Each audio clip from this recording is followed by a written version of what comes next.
And happy Friday. Welcome back, ladies and gentlemen. This is your boy, Grade A Fantasy, here with, more than likely, I've never done a really Super Bowl show in these years that I've been working on this channel. So basically, this might be the last football show until the 2026 season. So I'm your boy, Grady Fantasy. Welcome to the Conference Championship Sunday preview for the FanDuel main slate.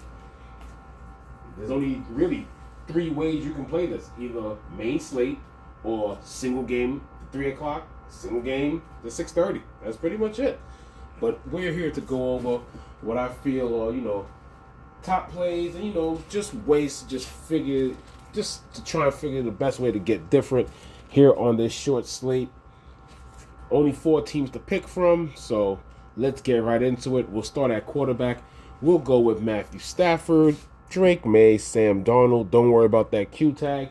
Obviously, after last week, he pretty much answered that Q tag. He's pretty much good to go.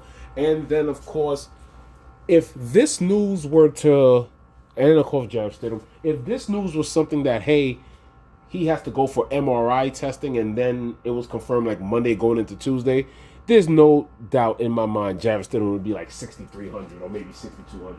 But since the news came out early enough and the Broncos did play Saturday, Stidham gets the $6,900 price. So before we get into Stidham on his own, let's just get to the three proven quarterbacks here. Matthew Stafford. This is the only game so far in the playoffs. And that was a good thing about the playoffs, too. There was a lot of unique matchups. Not many, like, rematches or anything like that. I think out of the whole playoff, the main rematch we did get was the 49ers and Seahawks, if I'm not mistaken. Because the Ravens-Steelers game was a game that was going into to win the division, win or go home, basically. So pretty much there was a lot of unique matchups, so you couldn't go back to the regular season to like really do a big sample size with the Ravens, with the Seahawks and the Rams. This is the third time that they have. This is the third time they've faced off, and both games have. I mean, one game did blow up to be the best fantasy game of the season, 38-37. But the 2017 rematch in Seattle, pretty much both games were fantasy viable. So obviously, with two defensives like the Patriots and the Broncos in the other game, obviously I think this game and its pieces will be more favored. So I think if you want to get contrarian, you'll be going with a few of the lower named pieces of Patriots and Broncos. But Matthew Stafford, Sam Darnold, great stackable options. Like I said, there's only a couple of games this Sunday, so it's viable to go Matthew Stafford +2, Matthew Stafford even +3, even Sam Darnold +3. They're definitely going to be the more popular quarterbacks. I think Drake May will be probably the third. He could be the second because Drake May, out of all of them, is the best running quarterback out of them. He has a tough matchup at Denver. Denver can get gashed, but I think Drake May should be able to at least scramble his way to some fantasy points against the Broncos, against the Bronco pressure. Not as mobile as Josh Allen or Lamar, or maybe even Patrick Mahomes, but has the ability to scamper when needed. So if you ask me, obviously, for me it's a coin toss. You're flipping between Stafford and Darnold. To me, it's then Drake May. And then obviously my favorite piece, let's get into Mr. Stidham. So now, the easiest question is like, hey, what are his passing patterns and blah, blah, blah. Look, preseason is the only thing you can really go at, and you really can't go at that because, one, he's been on preseason with this staff for 2 years. Remember, Stidham is a vet. This is not no young kid that hasn't been around. Stidham has spent at least a couple to maybe 3 years with the Raiders, or maybe a year. I think it's a year or two with the Raiders. He's been with the Broncos the last 2 years, and he spent, I think, his first 4 years actually with the Patriots. So he knows his way around the league. He knows his way around the huddle. This is just not his first bit of action. Jarrett Stidham, his main thing, he is more set for a dink and dunk, can he get it midfield kind of quarterback, and then when it's set up, he can go downfield.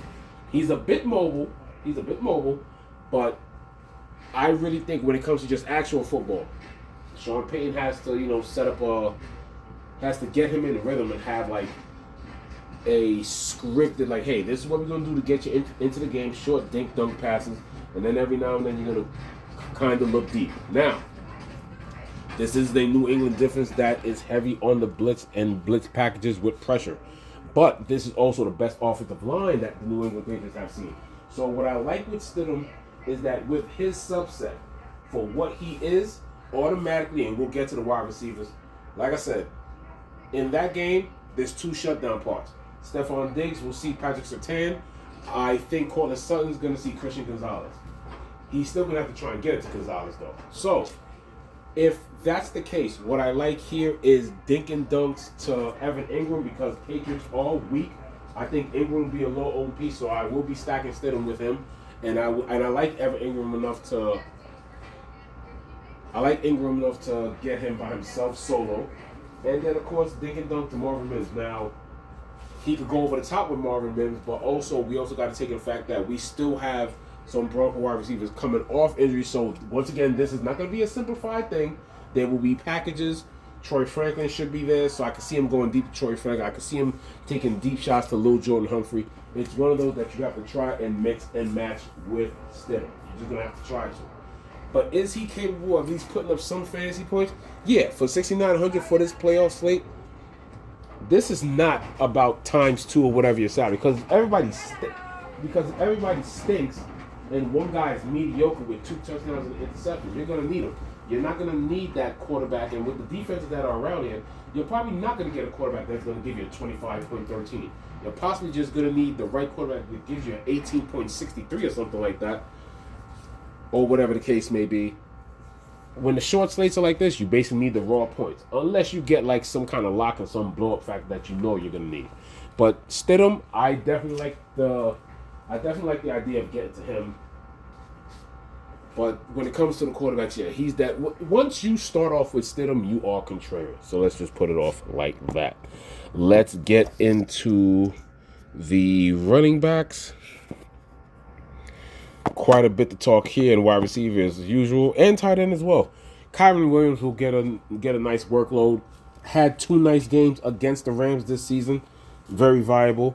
Kenneth Walker, because of the Charbonnet injury, he is going to be ultimate chalk. This feels like Saquon Barkley last year with, I forgot what slate it was. I think it was the Redskins game where like Kenneth Walker has had 2 solid games against these guys, and like I said, that Rams defense has gone from Super Bowl like to it's definitely very beatable. So I definitely like Kenneth Walker.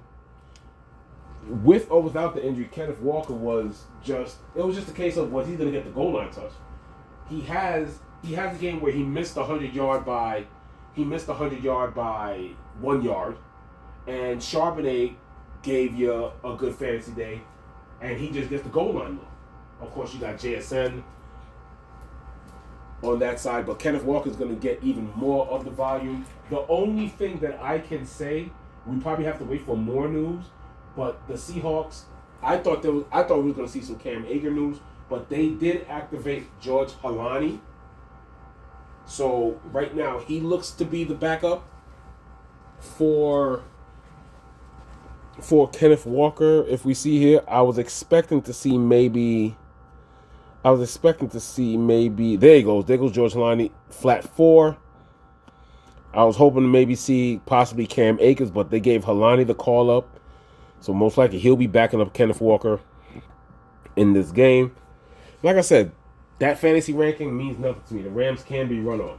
And the Bears did a decent job with Swift gaining chunks. So no Charbonnet.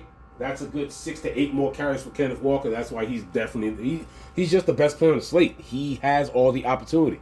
Kenneth Walker was annoying because no, he doesn't have the skill. We all know Kenneth Walker's good. It's just that he had the worst vulture situation in fantasy in 2025. So without that, I'm pretty sure his once that news came out, I'm pretty sure his touchdown probably like minus 185, probably minus 200 right now, especially with the game that he had against the 49ers. Ramondre Stevenson is probably my second favorite play on this. Ramondre at 7,000. like I said, it's going to be another tough defense they're going against. So they're going to have him against blitz protection. They're going to have him slink outside. The Broncos, like I said, that's my team, but they can get gashed. That's why this week I'll have just a tad more Travion Henderson. I faded Travion Henderson last week. But against the Broncos, he has the big playability to bust one out and probably even move as fast or maybe faster than what James Cook did against the Broncos last week. But Ramondre Stevenson, because they're going to need him for blitz protection, because he's going to sink out the backfield and everything, and he's getting the workload on the run game, he's still going to be owned more than Ramondre. I just don't think Ramondre Stevenson is a fade this week. I definitely did. I definitely did fade Ramondre Stevenson last week. Or maybe out of the 41 runs, I probably had him one time. But this is definitely something that if I go back in there with another 40, 50 lineups in the $3 or something like that, I can see myself getting to 7, 10 lineups of Travion. Because Travion has the breakaway speed.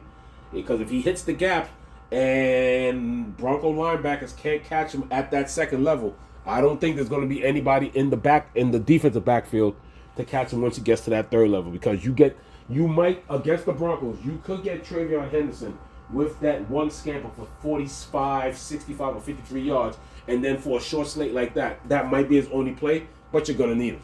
You're going to need him. So, Ramondre is viable. Don't forget about Travion at 6,400. Like I said, Broncos can get gashed on the ground. RJ Harvey, I somewhat like, but here's an interesting stat. Against, like I said, it's one. I told you, Mike Vrabel always has a solid front seven from even his Titan days. Check out this. Check out this stat. Probably don't over hear it that much, but looking at what they've done and fading running backs against, unless they get some type of passing, fading running backs against New England seems to be the trend this week. But like I said, it's dangerous to fade because, like I said, offenses can move and all they need is to get into the red zone. You know, it's things like that can happen. I like RJ Harvey, but a little less than like. He's okay to pick. The key stat is the Pats' run D has given up 135 yards rushing so far in the playoffs. Here's the interesting stat. That's still great. That is still great. That means you're only getting about 65 and a half yards a game so far, both teams. Here's why that run defense is so great. 57 of those yards was Justin Herbert running for his life. Justin Herbert had 57 yards in the wild card round.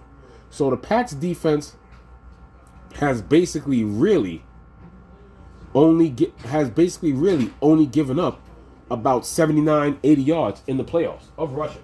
So that's why when it comes to the run game, I'll still be low because with the scheme and the packaging and the opportunity of what the Broncos can do, I'm not going to fade. Like, I'll do what I did with the Chargers. I'll have a sprinkle of the running back. That's it. Omar Hamden had the ankle injury, so I had to sprinkle Vidal in there because he was going to get all the usage. Part of fantasy is opportunity and usage, but with RJ Harvey, and then of course you got Jaleel McLaughlin, you might even get a sprinkle of Tyler Badie.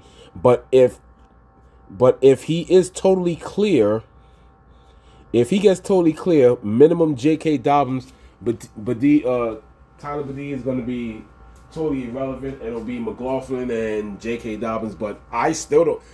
That's weird. A min price at a position, especially like running back, and I don't like it this week. Well, I just gave you that stat there. 135 yards in 2 games. 57 of them went to Justin Herbert, who you haven't seen in 2 weeks. So, do what you will. When it comes to the running backs against the Patriots, you just got to hope they get some type of passing value or they get the goal line look. That's what you're looking for. But I will not be heavy on the Broncos running backs.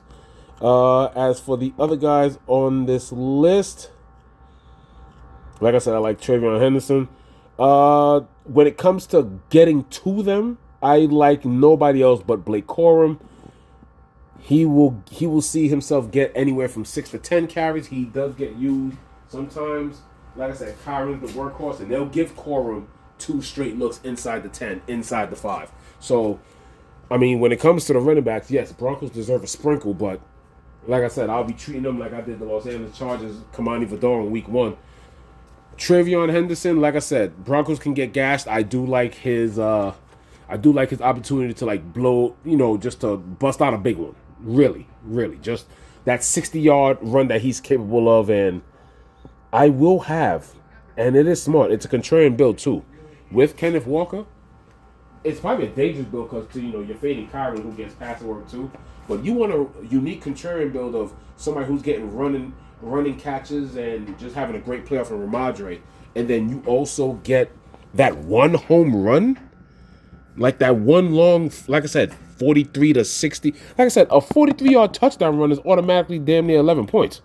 So I definitely like contrarian, unique mastermind builds of both running backs for the Patriots once again. Let's get to the wide receivers. We got Puka, JSN, and then it's a significant drop of 1,400 to Devontae Adams. Do not forget about Devontae. I know he's going to be popular. People probably going to say he hasn't done nothing, but with this matchup, Devontae Adams has had a solid role, especially with Seattle playing man. Puka, JSN, I mean, they're just self-explanatory. Puka had one 200-yard game and one decent game. Both games that he had against the Chargers, against the Rams, are very viable this week. JSN, the volume is just, you just can't ignore it. So JSN speaks for himself. But if they decide to play more man or in man matchups, Matthew Stafford is a veteran quarterback that can recognize that. Devontae Adams is somebody not to forget. I will downgrade Cortland Sutton, but I will still get to him. Cortland Sutton, once again, we'll see the Christian Gonzalez matchup. I respect that shadow. So I'll be lower on Sutton. Stephon Diggs, I see the Patrick Surtain shadow him. I'll be lower on him. I didn't get the Diggs last week because he was going to see Christian Gonzalez. Diggs didn't really do much last week, so there you go. When it comes to the wide receivers, if you're not going for the very top three, then I'm looking for these guys. I like Kayshon Boutte again this week with the better matchup away from the shutdown corner. I like Marvin Mims this week because he's going to have to get the dink and dunk plays, and then he's going to see a couple opportunities over the top. Once again, as long as you're away from Christian Gonzalez. And yes, he got scored on last week. So none of these guys are perfect, but they do downgrade what the ceiling can be. But getting away from the shutdown corner, I like Kayshon Boutte, Marvin Mims. I will not rule out, without a doubt, this could be one of those days where you're going to need Cooper Kupp on some type of slant pattern. Inside the 10, he might get a nice little run after the catch on the Rams, so I will not rule out Cooper Kupp. Troy Franklin, once again, is trending to play. Rashid Shaheed, could he get a deep... I'm not counting him to return a kickoff like he did against the 49ers, but can he get something in the wide receiver? Demario Douglas is back. Little Jordan Humphrey will be looked into action. Pat Bryant. Now, here's some other stuff that I want to bring in as well. Last week, when I told you, when I thought I saw he could be a DeMarcus Robinson, I thought it could be Tutu Atwell. Well, he was deactivated. I'm letting you know right now, they did get looked at since Devontae Adams didn't do nothing. Kanata Mumfield, and who I like even more. Oh, and by the way, no Kyle Williams this week, not with a full house at wide receiver. Hey, if he somehow gets that one lucky catch, because he's somebody that I've been talking about all year, but with everybody now here, because the Patriots did have a couple of injuries, Mac Hollins, if he returns, then Kyle Williams is definitely a no-no. Where is it? Jordan Whittington saw a lot of deep passes. He wasn't a long bomb, Marquez Valdez-Scantling kind of deep threat specialist, but I think he had 3 for 35 last week. He's running down past the stick. So if you're looking for some type of... I watched that game. I watched both games extensively. We're looking at the... if we're looking at Tutu Atwell getting deactivated again, even though the Rams have all those tight ends that they do use, I like what I saw in Jordan Whittington last week. So Jordan Whittington definitely can be used. But Jordan Whittington, Kanata Mumfield, they can only be used if Tutu is deactivated. Once again, he was benched, coach's decision. I had Tutu in like 6 to 7 lineups. I had to do some moving around between 3:30 and 4:30 when like the lineups came out. So if you're looking for the dart throw, Mumfield and Whittington, they both did solid jobs, but especially Jordan Whittington in my eyes played well with the Tutu Atwell deactivation. So if he gets after Jordan Whittington, there's nothing else that I like down here. If Tutu is active, I might take a shot. if Tutu has to be active. Other than that, Jordan Whittington is the lowest that I will go here. As we now go into the tight ends, I like to talk a little bit here, and then we'll just, quick chat about the defense. Kobe Parkinson, Hunter Henry, AJ Barner. You can kind of consider tight end a mess because there's so many options that you can go. Plus, the highest guy is 6,000. Kobe Parkinson. When it comes to out of all those guys, it is Kobe Parkinson. Even though Higbee's been there the longest, I like Parkinson, then Ferguson, because when it comes to getting your tight end down the field, who has more big playability, then those are the guys that I like. When it comes to the goal line looks or inside the 20 and 10 looks, you can look at Higbee and then Parkinson as well. To me, my favorite two plays aren't even Henry, even though Denver is somewhat suspect against the tight end, but it's Barner and Evan Ingram. Because that's also where New England is weak. And when a sub quarterback comes in, if they look at the dink and dunk, it's either a quick pitch and catch to the wide receivers or it's some route running. And if there's anybody who should be well rested and ready to get a big catching workload, I love Evan Ingram. And looking back at the two games, there was one bit of consistency. You saw a guy go for 225 in Puka, then he went for 75, almost 80 in the next game. Big difference. Devontae Adams had a decent game here, didn't have one such the other one. Kind of went back and forth, even though, once again, both games were fantasy viable at 21-19, and then you had the 38-37, which was basically the fantasy game of the year. My favorite and consistent pick, and I'm going to get to him a lot as a single, A.J. Barner. Rams are weak against the tight end, and A.J. Barner had the size and the athleticism to outrun these tight ends and get himself into great position. In those two games, Barner basically had 17 catches for damn near almost, I think it was 234 or 224 yards with a touchdown. He was the only one that was mainly consistent in those two games, home and away. If somebody had a big game like Puka, 225, it went down to like 70-something. If Kyron Williams had a decent 97, well, he was somewhat consistent, but he didn't really bust out for those 97-yard games. Devontae Adams had one good game.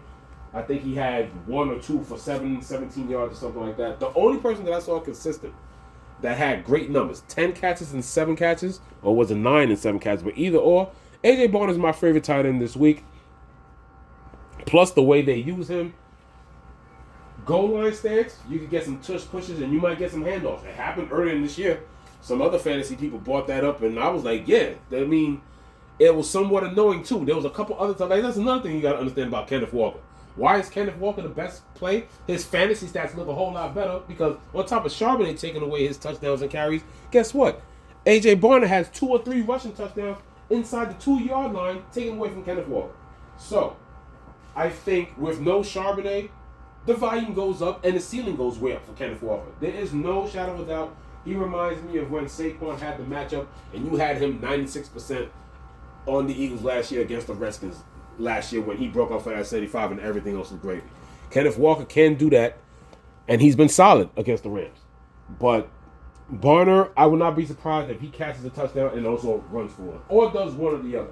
But I would not be surprised if he gets both. Dink and dunk, safety, Evan Ingram. I love him right there. 52 and 5,000. Those are my two favorite tight ends for the day. Other than that, that's the other Seattle Seahawk that was he was activated, so he'll probably be Barner's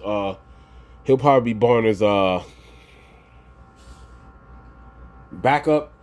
You already know it happens sometimes. I still take risk on it a few times. Austin Hooper does get some looks.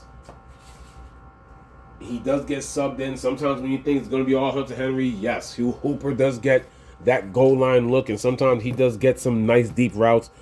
You can't forget about Austin Hooper. There's a lot of options that you can go. And when it comes to the tight end position, you're going no lower than that. Troutman's an option, but I think this is probably the game that they're going to need. I think Sean Payton wants Evan Ingram to be his X factor, and he's going to need Evan Ingram to run slants, to run outs, to run curls, towards the sideline, curls, inside to midfield. I think Evan Ingram has the potential to be busy. I like Evan Ingram this week. I really do. You're not going to have him slinging the ball 30-something times, but I think they're going to try and make sure that the game doesn't get out of hand where his attempts go above 30. They have confidence in him, But if they really want to win this game, they got to try and figure out a way for the defense to at least make one play, and they got to figure out how to get the run game going against probably what I think is the best run, it is the best run defense in the playoffs. And I think they're gonna if somehow Stidham does get over 30-something attempts, I think it's a Stidham 35 kind of attempt game. But I really think they're gonna try and keep him between 27 and 32, slightly over 30 attempts. And if it's a dink and dunk kind of game, pitch and catch, just like how Drew Brees had Jimmy Graham, I look at this in this one game sample as Stidham looking for Evan Ingram before he takes the deep shots to Cortland Sutton, Mims, and maybe even Pat Bryant and Little Jordan Humphrey. Let's talk about the defense, and let's get this to a wrap for the end of the year. Once again, I just want to thank all of y'all for tuning in, leaving the likes and the comments. Had a few people hitting me up this year, whatever. Thank you for, and I had some new subscribers. Thank you for everything. Gonna get this channel even better next year. Just gonna keep growing with better content, more efficiency, and little different quirks here. I've been working on my poster art, cover art, and stuff like that. So that's little starts here and there. We'll get it there. We'll get it going. I'm not gonna lie to you. All defenses are viable, but once again, I'm gonna say like I did last week when I played on the Sunday slate. There's one defense I'm fading, and the other three I will be playing. Seattle at home, Denver at home, New England being the best run defense in the league. Point blank, period. I'll sprinkle a Rams here and there like I did last week with who was it? I was all over Houston and New England. And I had a decent amount of Denver. The defense that I faded last week was Buffalo. I had a sprinkle of them. That's it. Once again, I think it's the same thing. I think there's three viable defenses that could get you some fantasy points. The Rams is something that, hey, I'll sprinkle it in case Darnold has a bad day. But other than that, I'm going with Seattle, Denver. If you're gonna make me pick fantasy wise, I think we can get fantasy wise. Even though if it's Stidham, I think Sean Payton game plan is going to control the turnovers. So I still have Seattle number 1, Denver number 2 because of the blitz package. Because Denver could have an outing like the Chargers did. Because people forget, the Chargers defense, I think still that opening round when I finished 10th in the $3, that opening round, that Chargers defense still scored 12 or 14 points. So I think it's going to be a slugfest like that. I think this is the type of game that's going to look like the first round game. And then, like I said, Seattle at home is just a defense that I'm just going to continue to pick. Unless it somehow ends up like that 38-37 game. But, like I said, I still have Seattle number 1, Broncos number 2, and then New England number 3. I think Sean Payton's going to do his best to put Stidham in the best opportunity for less turnovers, less interceptions. If he takes a sack here and there, okay, fine, but interceptions could lead to pick sixes, so I think the ceiling's a little lower for New England. But that is it. Thank you for tuning in once again. Once again, it has been an amazing year. Love doing this. Can't wait till 2026. I might as well, I'll have a week off from doing this. Plus, now that football's over, I'll be jumping back into grade A power plays in a bit. Well, I could say for a short while because they're getting ready for Olympic break. So other than that, I really do like to say thank you. More than likely, I'll probably be able to do some type of preview show for the single game in a couple of weeks. Look out for grade A power plays for my hockey bets and picks soon. And, good luck this week. There's still some injury confirmation news that still has to be solidified. But good luck this weekend. This is your boy, Grade A Fantasy, signing off.